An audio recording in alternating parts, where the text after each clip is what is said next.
কবি অমিত বন্দ্যোপাধ্যায়ের কলমে ভারতবর্ষ আজ। যে শিশুটি প্রতিদিন চায়ের দোকানে কাপ ডিশ ধোয়, যে শিশুটি প্রতি সকালে রাইটার্স বাবুর বুট পালিশ করে দিচ্ছে, সে তো আমার ভারতবর্ষ।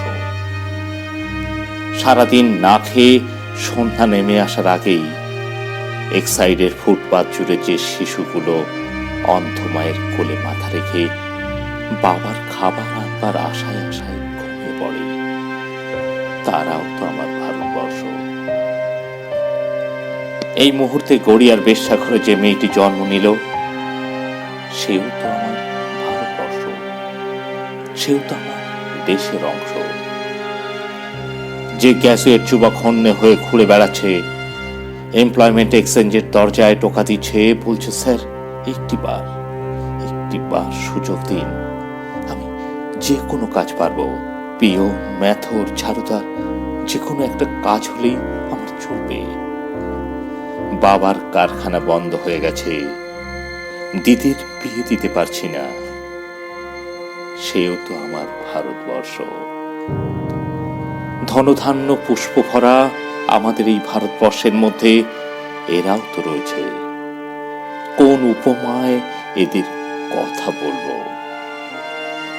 এসব নিয়ে যখন ভাবি, পাশের বাড়ির লোকটা আমায় পাগল বলে, গলা উঁচিয়ে বলে, নিচের চরকায় তেল দিন মশাই। ওদের কথা ওরাই ভাববে। যে লোকটা মাঝরাতে রিক্সা চালিয়ে ছেলে মেয়েকে লালন করে, শুনেছি সে নাকি অনেক নতুন খবর দিতে পারে। অথচ সেই লোকটার কাছে যখন দাঁড়ালাম, জানলাম লোকটি বোবা, লিখতেও পারে না এক বর্ণ। ভাবলাম এও তো আমার ভারতবর্ষ।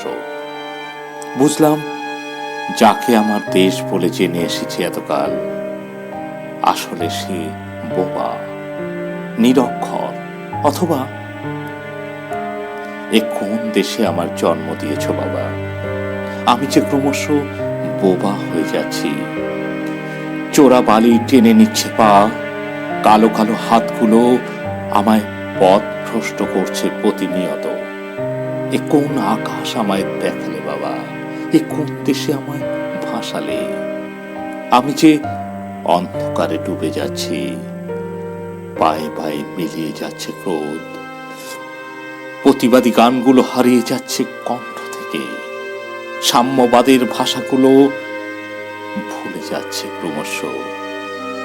আমি যে আর পারছি না বাবা, আমি যে আর পারছি না, আমি যে